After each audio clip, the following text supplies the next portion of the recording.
commiserations. That was pretty poor, wasn't it? Let's be honest. That was pretty bleak. I've just got back.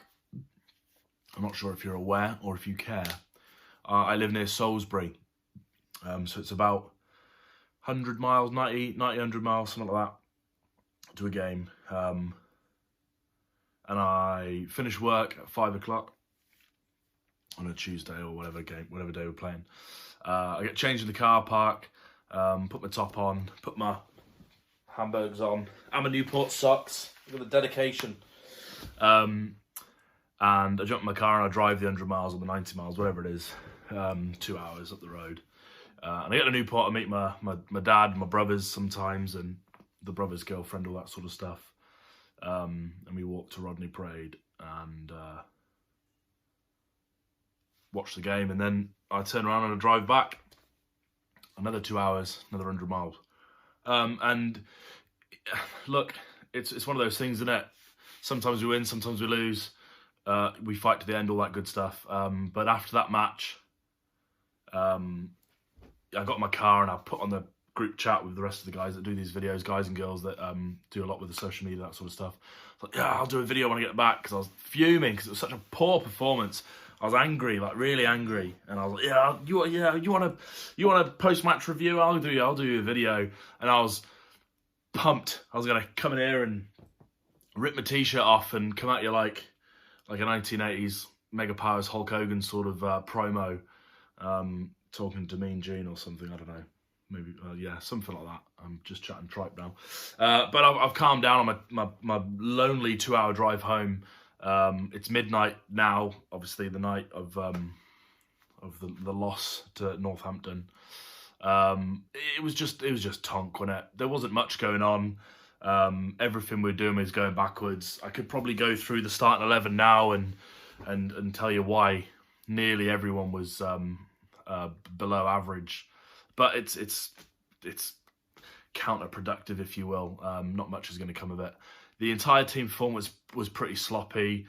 I've had a quick scan in the past couple of minutes on the socials through Twitter and Facebook and that sort of stuff, and I can see people asking or stating we miss Sheehan and we miss Scott Twine, and you could say Podge, you could even say Jammer missing the target man up front, although I stand by, I think Jammer was massively overrated when he was with us.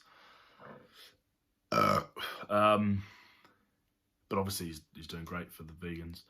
And Alex Fisher, he I think took an injury last game, so he was very, very well missed. Very well missed, yeah, maybe.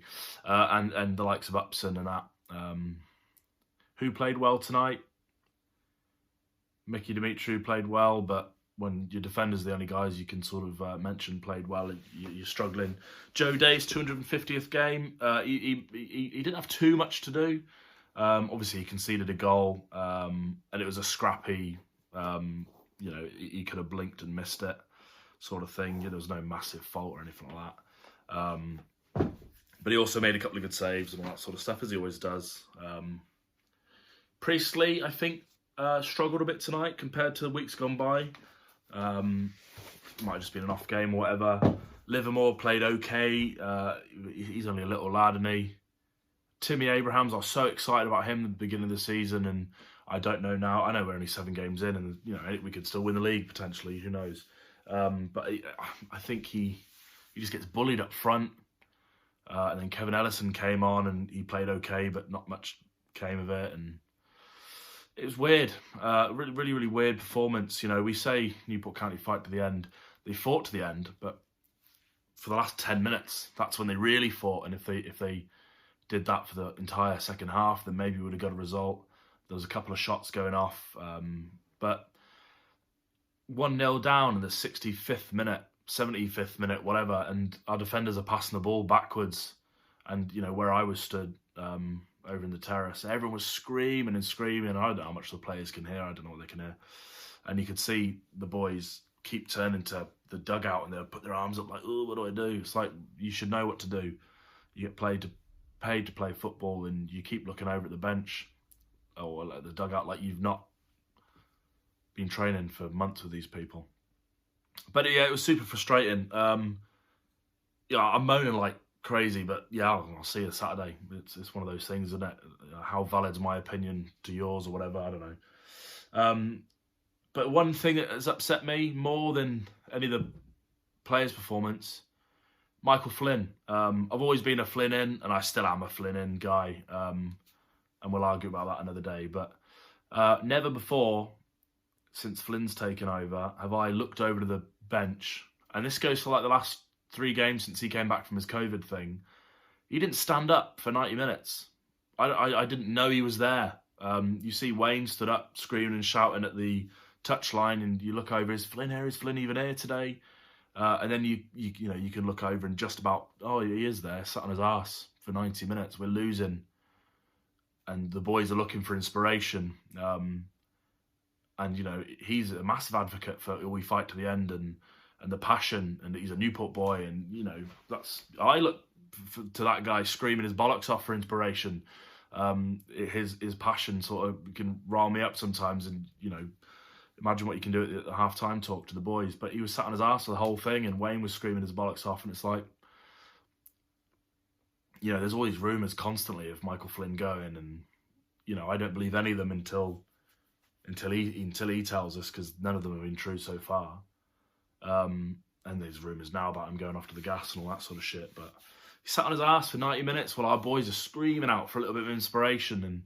And it is, being an ex-player and a county boy, and we're singing his name in all our songs, and he's just sat on his ass not doing anything. I don't know. People could argue that he's passing the torch to Wayne for I don't know. That's just speculation, I guess. But yeah, I was a little bit upset today, and I don't very often get upset. I'm usually really, really positive, and there are positives to take away from that. You'd struggle to find them though, but I'm sure you could find one or two. But yeah, pretty poor performance. We got Walsall on Saturday. I saw on their Twitter their initial allocation from the club was 350 tickets, and they sold them out already a couple of days ago. So that's a week in advance. And Newport, we've given them another allocation. So they're going to, Northampton brought 160 tonight, and Walsall will probably bring close to 500. So they're going to be up for it, and they're a great team. I think Labs is with them now as well, isn't he? So that'll be interesting. I'll be there. I'm sure you guys, a load of you guys will too, but we're going to need to do something, I think. Matty Dolan didn't start tonight. That was baffling, unless he's got an injury or whatever, I don't know. But yeah, but with Benno's injury tonight, that looked rough. It looked potentially like a long-termy sort of thing.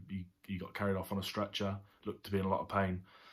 Maybe Matty's going to have to start for Bennett and maybe jig around, because I know he's versatile with playing in defence or midfield or whatever.